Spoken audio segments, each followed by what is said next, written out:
Hi, my name is Nathan McGowan, and I just wanted to take a minute here to talk to you about this beautiful 1950 Indian Arrow.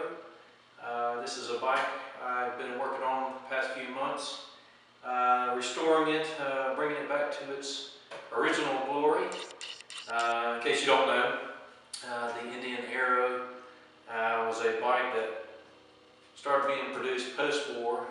The soldiers had gone overseas and saw the lighter European bikes, which were a little more agile, a little easier to toss around on back roads. So Indian saw a market there that wasn't being fulfilled in the U.S., so they started producing the Arrow 149, which is actually a 220cc air-cooled engine,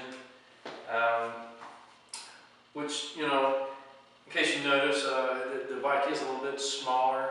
It's a kind of a more compact frame, and the engine size seems a bit small, but the engine, the power to weight ratio actually makes the bike get up and go pretty good.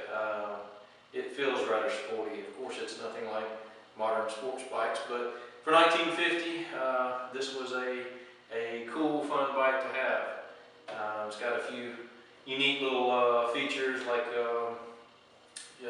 steering damping. You can adjust the dampening right here on the fly, and best I can figure, back in 1950, not every road was paved, so people were on and off dirt roads, paved roads, so kind of help stabilize the bike if you could minimize the bumps. In 1950, there were only about 240 of these produced, so the Arrows are pretty rare.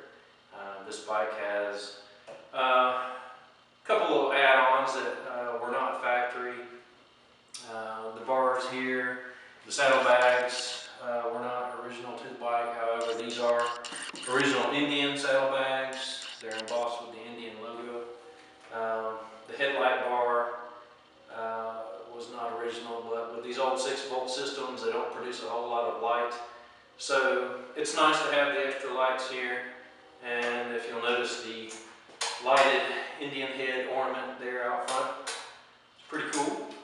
But like I said, I've been going through the bike and trying to do a restoration. She's not 100% museum grade.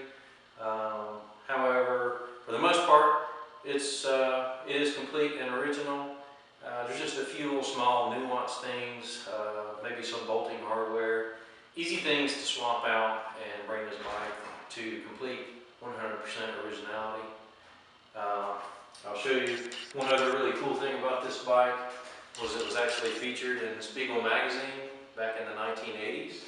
And if you can see here, this picture, which I'm sure it's not showing up that well on the video, but the bike, you can see the bike here in the background, and I actually have a letter of correspondence with the photographer who did the shoot, and he just kind of talks about how he really enjoyed having the bike around the studio, and how basically as he was transporting it back and forth to the studio, he said two people had pulled him over and made offers to buy the bike there on the spot, just having seen it sitting in the back of his truck. So it does attract a lot of attention, and people really appreciate this bike.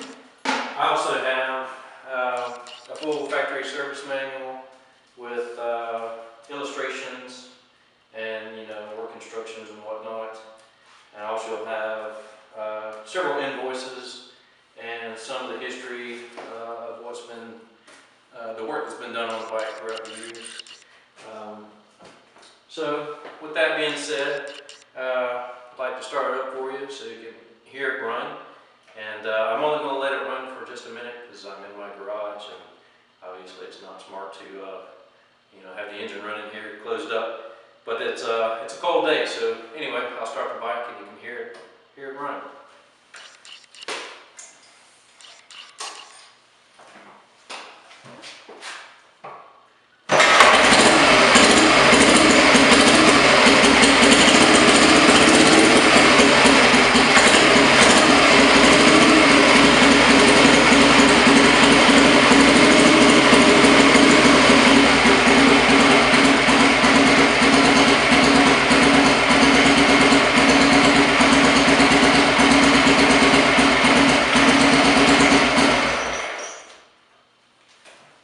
Okay, well, there you go.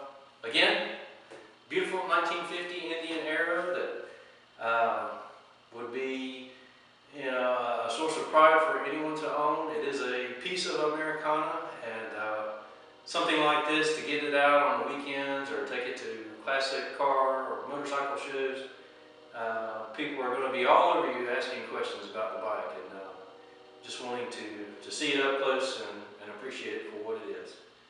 And I appreciate your time, and thank you very much.